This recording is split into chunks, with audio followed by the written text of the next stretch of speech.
Buenas tardes, soy Pedro Basilio, estudiante de segundo de medicina de la asignatura de Medicina Social y voy a intentar explicar el concepto de médico ideal basado en diferentes conversaciones, apuntes, etcétera.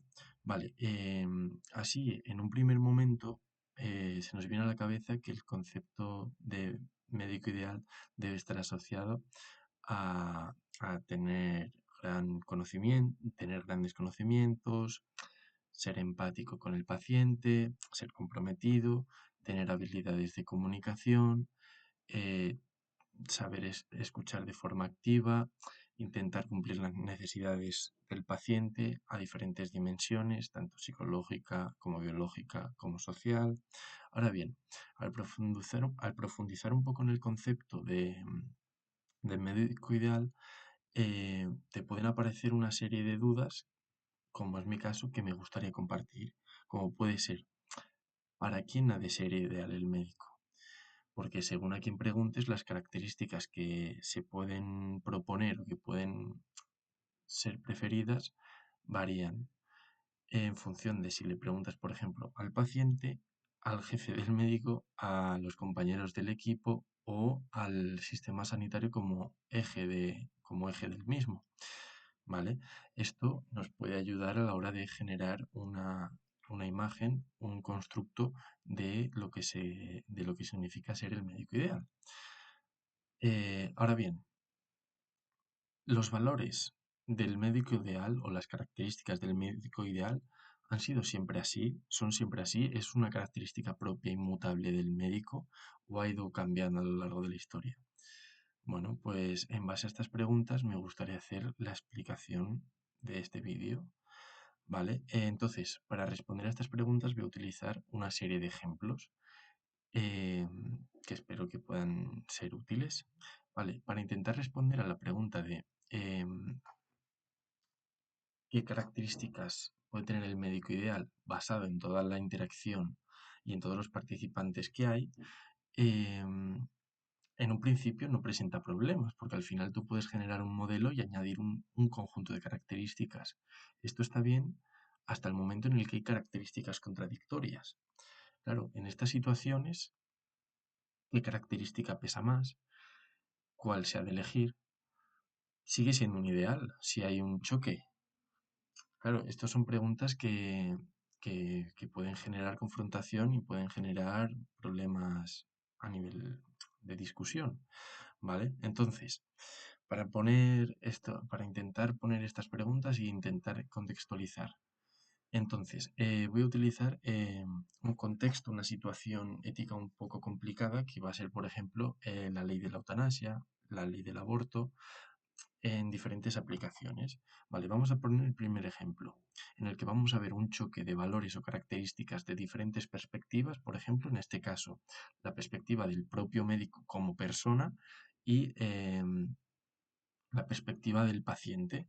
Vale, en este caso vamos a pensar en un paciente en un momento donde se ha aprobado la ley de la eutanasia, es un paciente tributario a la eutanasia y el paciente acude al médico con, con interés, con ganas de realizar la eutanasia por los motivos que sean, por dolores, porque no le ve sentido, etcétera. Y el médico o el paciente tiene como característica o como cualidad del médico ideal que sepa atender sus necesidades y que las cumpla, que las atienda. Ahora bien, el médico puede ser objetor de conciencia, es decir, puede respetar las ideas y necesidades del paciente sin tener que compartirlas. Ahora bien, en esta situación hay un choque entre los valores, por un lado, del médico y las necesidades del paciente. Claro, el médico sí que es cierto que debe ayudar al paciente a conseguir ese medio y debe procurar que otro médico haga esa acción. Ahora bien, pero vemos que hay un choque entre características, entre las necesidades de uno, por tanto, lo que espera el paciente del médico ideal y los valores o ideales del médico por el otro lado, ¿vale? podemos dar, podemos poner soluciones y podemos darle la vuelta a la solución. Dándole la vuelta al ejemplo, vamos a coger a un paciente que quiere realizar la eutanasia, pero en este caso la ley de la eutanasia no está aprobada y el paciente se ve con necesidad. Es autónomo, es una persona que por voluntad, con autonomía, con determinación, quiere acabar con su vida por los motivos que sean y pide ayuda al médico. Y en este caso la ley de la eutanasia no, no está reconocida, no está aprobada. Claro, si el médico ayuda al paciente, estaría cometiendo una ilegalidad. Ahora, sin embargo, si el médico no ayuda al paciente, no estaría cometiendo una ilegalidad, pero estaría dejando de lado la compasión, la justicia, las necesidades del paciente. Entonces, en este caso también hay otro choque entre los valores de la responsabilidad del trabajo del médico y los valores y la necesidad y del paciente.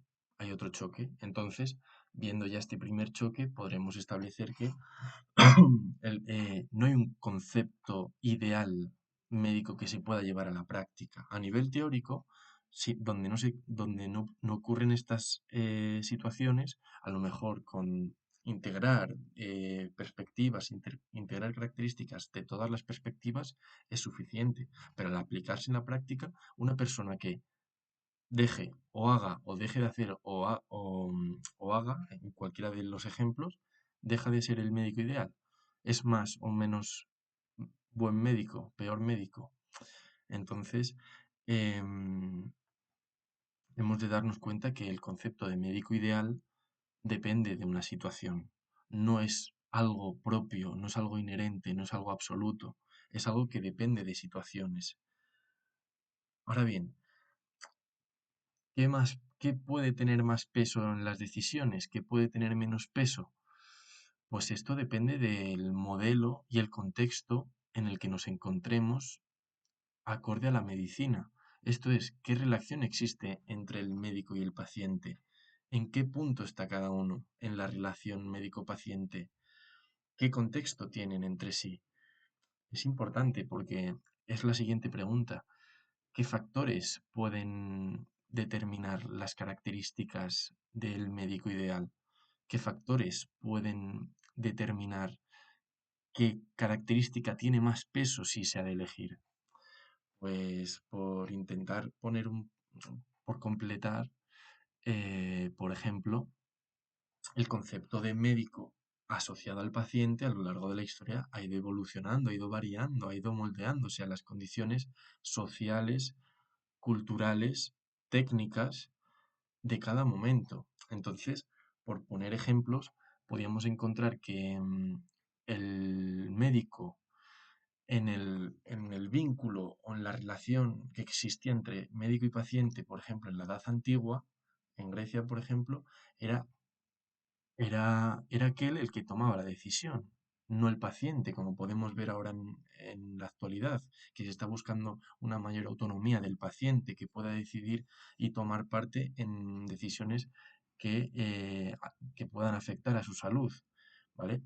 Aquí tenemos un cambio. De la misma manera, el foco el foco del sistema sanitario, por ejemplo, ahora es el paciente con la enfermedad, pero a lo mejor hace tiempo era la enfermedad, como podíamos ver en la Edad Antigua asociada a ideas de religión y determinadas culturas, por ejemplo, la enfermedad era entendida como un castigo divino por haber pecado. Entonces, en este punto no está el paciente en el punto central. En el punto central de la sanidad está la enfermedad. Entonces, los conceptos de paciente, médico, los roles que tenían cada uno, las funciones que tenía el médico a lo largo de la historia, Es decir, si era un médico propiamente o tenía alguna actividad religiosa, filosófica, de otro tipo, puede moldear este modelo de médico ideal, que, repito, intento que no sea así, precisamente porque, como digo, este concepto de buen médico no es un valor absoluto e inmutable a lo largo de toda la historia. Y de la misma manera que ha podido variar a lo largo de la historia por motivos sociales, culturales, etcétera, hasta el día de hoy, no significa que no puede seguir evolucionando y adaptándose a las nuevas condiciones que vengan de situaciones futuras. Entonces, lo que quiero llegar a comentar con con esta exposición es que el concepto de médico ideal no es un concepto estático, es un concepto dinámico que va evolucionando a lo largo del tiempo, a lo largo de las sociedades, a lo largo de las culturas. Es un concepto que a la hora de aplicarse en la práctica es complejo, porque no hay una solución sencilla, ni hay una única solución, como podemos ver en algunos choques de principios bioéticos. Entonces, lo que propongo como solución a todo este panorama de visiones y percepciones de lo que es ser un buen médico o un médico ideal es intentar alcanzar un equilibrio entre todas las percepciones, adaptadas obviamente al contexto social, cultural, etcétera. Y de la misma forma, no olvidarse que igual que el paciente es una persona, el médico también lo es. Y al igual que hay que buscar y defender las necesidades del paciente, buscar y defender las necesidades del médico como aquel que es el que cura o el que participa en la salud. Eh, y entonces, por último, agradecer este, este vídeo. Espero que haya podido ser claro, que pueda ser entendido. Y un saludo. Hasta luego.